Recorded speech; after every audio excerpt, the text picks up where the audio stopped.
كبايا وقتي قداس كدمادي لا من حريست مساكين أنهاي دد وحكة ما قلب سنن مسكين يردي سفدي نسال لو يما على شن كل أدلو حقوق ما خبط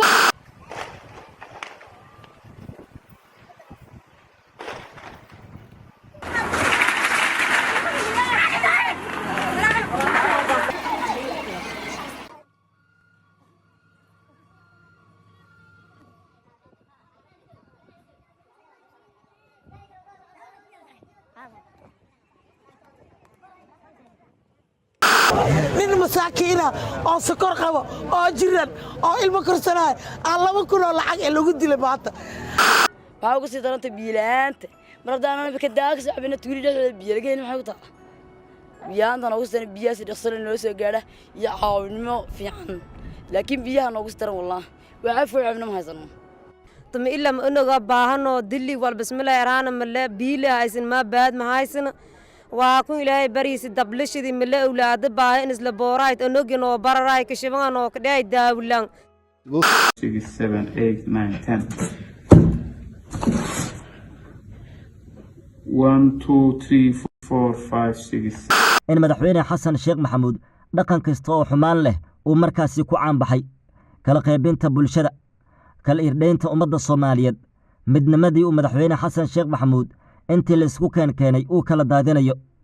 dadku waxay sheegayaan in madaxweyne xasan sheekh maxamuud uu markaasi ku ciyaarayo nidaamka dooliga halka sidoo kale la qirayo tagistii maxamed cabdullaahi farmaajo kadib in aanu jirin dawladnimo muuqatay oo ka dambaysay in xaaladdu ay ka sii dartay mooyaane amni darada ayaa la og yahay heerka dalka halka ay marayso si gaara magaalada muqdisho tii oo al-shabaab ay weerarayaan xarumaha dawladduna ay ku fashilantay inay arrimaha wax ka qabato xaaladna maalinba maalinta ka sii dambaysa wuxuu noqonayaa mid aanu markaasi loo dulqaadan karin ka systemka ku jira hadda iyo ka bannaanka ka jooga waa mudullood waana dad heeloo walaalo ah wax naga dhexeeyaa jiro jirka bini aadamka ah lugaha iyo gacmaha maxaa isu geeyo xabadkaana ka dhexeeyo xabadku waa mudullood soo saas ma arre xabadkaan wada ilaashanno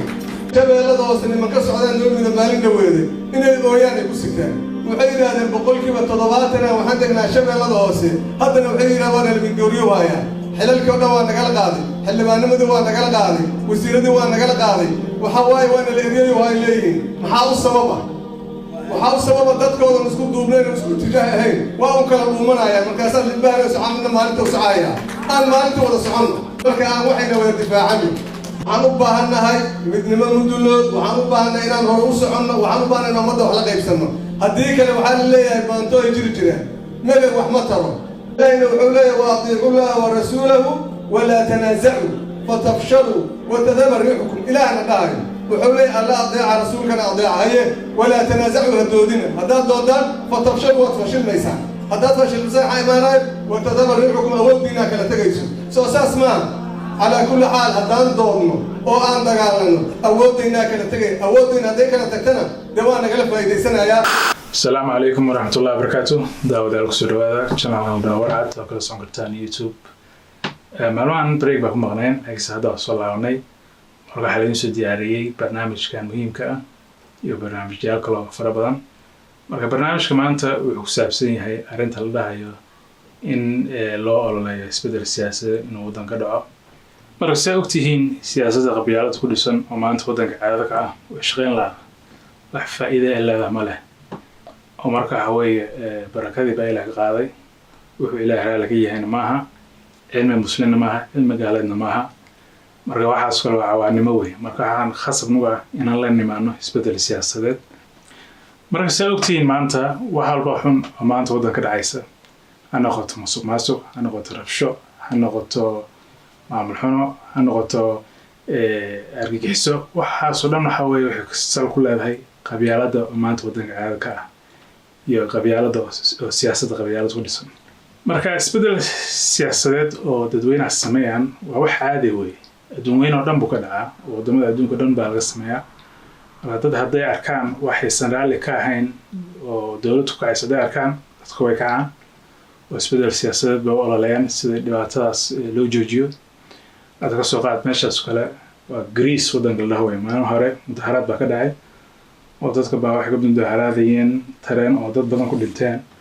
oo taas waxa way dhibaato ku saleh way maamul xumo yaa haddana waa kasa meeshaasna waxa weeye masuulkan hadda u fiirstaan meeshaas waxa weeye France way yaa France maalin hadda waxa ka socota mudaharaad baa ka socota oo dadku waxay ka xiraaqsan yihiin sharciga ee dawladdu bedelayaan bay ka xiraaqsan yihiin marka waxa weeye dadku waxay ololeynayaan in meeshaas isbedel yimaado bay ololeynayaan marka meel kale oo isbedel siyaasadeed oo dadweynaha ay sameeyaan waxaa ka mid ah wadamada Sri Lanka la dhaho oo la rabo inaan kuwa ay aragnimo qaadano oo ku dayano marka Sri Lanka waxa weeye wadan oo jasiirada weeye maakooda kasa India wadan deris la weeye marka wadankaas dadweynahooda waxa weeye wadan dadkooda dan yar yihiin weeye laakiin wadankaas dhaqaalahooda lagu ciyaaray yaa odaygaas baa madaxweynuhu ahaa ilaa mardhow dhaqaale wadan ku ciyaaray deyn badan buu geliyay xitaa intaas kaliya ma ahayna reerihiis buu xitaa kasoo buuxiyay xafiisyada dowladda sida Soomaaliya maanta caada ka ah waxa weeye odaygaas waxa weeye wuxuu adeero u yahay wuxuu walaalo u yahay buu wasiirooyin ka dhigay marka dhaqaalihii wadanka lagu ciyaaray marka wadanka waa fakhriyay marka waxay noqotay sheekadii wadankaas ka dhacday in dadkii waxay cunaan ay waayaan bay noqotay daawooyinkii wadanka la keeni jiray xitaa lacag bay waayeen shidaalka xitaa lacag bay waayeen marka waxay noqotay dadkii inay kacaan oo dadka maamulxumada la fadhiya inay iska ciriyaan bay khasab ku noqotay oo waxaa khasab ku noqday dadkaas inay ololayaan isbedel siyaasadeed inay sameeyaan baabakan baa ayaga mudaharaadaya waa kan ayagoo weeraraya madaxtooyada wadanka Sri Lanka soo jeedaan si uu soo qamaameen yaa marka saas kala anaga laga rabaa yaa marka meeshaas waxa weeye isbedel siyaasadeed waa wax waajib dadku ah way haddii xumaato wax dawlad ku sheegay xumaato sameeyaan waa in la iska qabto way yaa in lagu fiirsado ma si maanta Soomaaliya caada ka marka Sri Lanka waxa weeye dadkii odayga madaxda ka ah reerihiisa ku ana ayuu si cararay boorsooyinka sii jeedinay arag fulinimada arag yaa odayaal badan oo maanta Soomaaliya wadan ku ciyaaraya oo carruurta dhalinyarada mustaqbal xumo ku ridaya saas kala naga rabaa in iska ciirino oo boorsooyinkooda u soo xirxirno yaa marka saas aan ugu waajiba marka sababa maanta wadanka sababa u fadhino ma jirto marka siyaasadda qabyaaladda ku dhisan maanta wadanka caada maanta ka noqotay shaqeynayso run haddii la isku sheegayo yaa marka isbedel siyaasadeed inaan u ololayno waa waajib naga ah